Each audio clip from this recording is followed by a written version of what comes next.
Election था उस समय तो बड़ा तुरला चल रहा था कि जी हम ये कर देंगे, हम वो कर देंगे। कहते जी पाकिस्तान में हमने सर्जिकल स्ट्राइक किए थे, कोई कुछ नहीं हुआ, कहीं नहीं दिखे सर्जिकल स्ट्राइक, किसी को नहीं पता चला। सेना पर सवाल या सियासत का हथियार, चन्नी के बयान पर बिफरी बीजेपी। जब देश पर हमला होता है तो जवान हथियार उठाते हैं, लेकिन जब जवाब दिया जाता है तो कुछ नेता सबूत मांगते हैं। जी हाँ, हम बात कर रहे हैं कांग्रेस नेता चरणजीत सिंह चन्नी की, जिन्होंने सर्जिकल स्ट्राइक पर सवाल उठाते हुए कह दिया, कोई सबूत दिखाओ। नमस्कार, आप देख रहे हैं नेक्स्ट जन ब्रॉडकास्ट और मैं हूं अंकिता। एक और देश के अंदर पहलगाम जैसा आतंकी हमला हुआ है, दूसरी ओर सवाल पूछा जा रहा है कि सेना ने क्या किया और कितना किया। बीजेपी की तरफ से संबित पात्रा प्रेस कॉन्फ्रेंस में आए और बिफर पड़े। श्री चरणजीत सिंह चन्नी जी द्वारा ये प्रेस कॉन्फ्रेंस किया गया।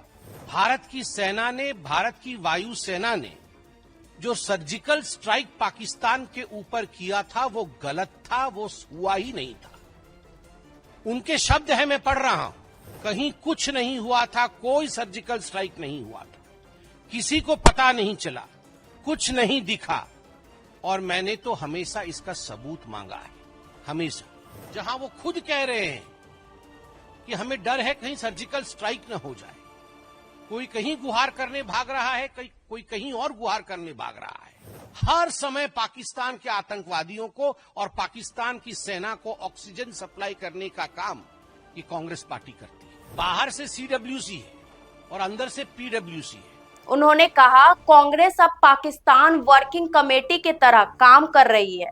सवाल उठता है, क्या विपक्ष का ये सवाल केवल राजनीतिक है या कुछ ज्यादा? और क्या कांग्रेस अब खुलकर सेना विरोधी विमर्श की ओर बढ़ रही है? क्या ये वही कांग्रेस है जिसने 1971 की जंग में पाकिस्तान के 2 टुकड़े कर दिए थे? क्या फिर अब ये पार्टी उस लाइन पर चल रही है जहां सर्जिकल स्ट्राइक पर ही शक हो? पंजाब के पूर्व मुख्यमंत्री चरणजीत सिंह चन्नी ने हाल ही में बयान दिया है कि जब भी बीजेपी सर्जिकल स्ट्राइक की बात करती है तो उन्हें सबूत दिखाना चाहिए। उनका कहना था कि लोगों को दिखाओ, बताओ कि क्या हुआ, कब हुआ, कहां हुआ। यानी सेना के ऑपरेशन पर शक, आतंकवादियों के मारे जाने पर सवाल, और वो भी ऐसे वक्त पर जब देश पहलगाम आतंकी हमले से उबर भी नहीं पाया है। इसी के चलते जेपी ने प्रेस कॉन्फ्रेंस बुलाकर कांग्रेस को जमकर घेरा। संबित पात्रा ने कहा, ये वही पार्टी है जो भारत की सेना पर सवाल उठाती है और आतंकियों के हक में खड़ी होती है। कांग्रेस अब पाकिस्तान की वर्किंग कमेटी की तरह बयान दे रही है। जब आतंकवादी हमला करते हैं तो कांग्रेस चुप रहती है, लेकिन जब भारत की सेना जवाब देती है तो सबूत मांगती है। ये रवैया पाकिस्तान और आतंकियों को ताकत देता है, ना कि देश को। सवाल ये नहीं कि चन्नी ने क्या कहा, असली सवाल तो ये है कि कब कहा। क्या देश के भीतर किसी आतंकवादी घटना के ठीक बाद इस तरह के बयान देकर आप माहौल को बिगाड़ना चाहते हैं, या फिर ये जानबूझकर एक नैरेटिव सेट करने की कोशिश है जिसमें सेना को कटघरे में खड़ा कर दिया जाए? ये पहली बार नहीं है। 2016 में जब उरी हमला हुआ था, तब भारत ने पाकिस्तान अधिकृत कश्मीर में घुसकर सर्जिकल स्ट्राइक की थी।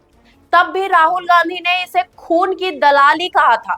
फिर दिग्विजय सिंह ने 2019 के एयर स्ट्राइक पर सवाल उठाया था। अब चन्नी ने वही लाइन दोहराई है।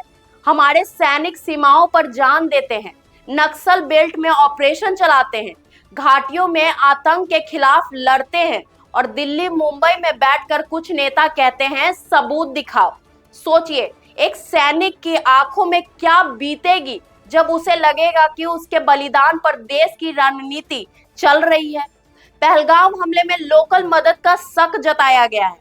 खुद फारूक अब्दुल्ला कह रहे हैं, मैंने पहले ही कहा था कि लोकल लोग इन हमलों में मदद करते हैं। अब सोचिए, एक ओर हमला, दूसरी ओर अंदरूनी गद्दारी और तीसरी ओर सियासी बयानबाजी। ये पूरा नैरेटिव क्या दुश्मन को फायदा पहुंचाने वाला नहीं है? तो क्या कांग्रेस अब मोदी विरोध में देश विरोध तक पहुंच चुकी है?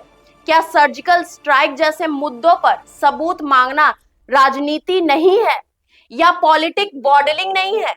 और क्या भारत में अब ऐसा दौर आ गया है कि हमारे सेना को भी अब ऑपरेशन का प्रमाण पत्र राजनीतिक दलों से लेना पड़ेगा?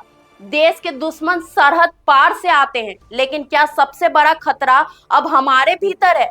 जब देश एकजुटता चाहता है तब टुकड़ों की राजनीति क्यों की जाती है?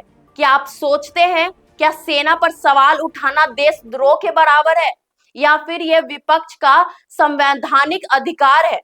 कमेंट करके हमें जरूर बताएं, और अगर आपको ये वीडियो पसंद आई हो तो चैनल को लाइक, शेयर और सब्सक्राइब करना बिल्कुल ना भूलें। तब तक के लिए धन्यवाद।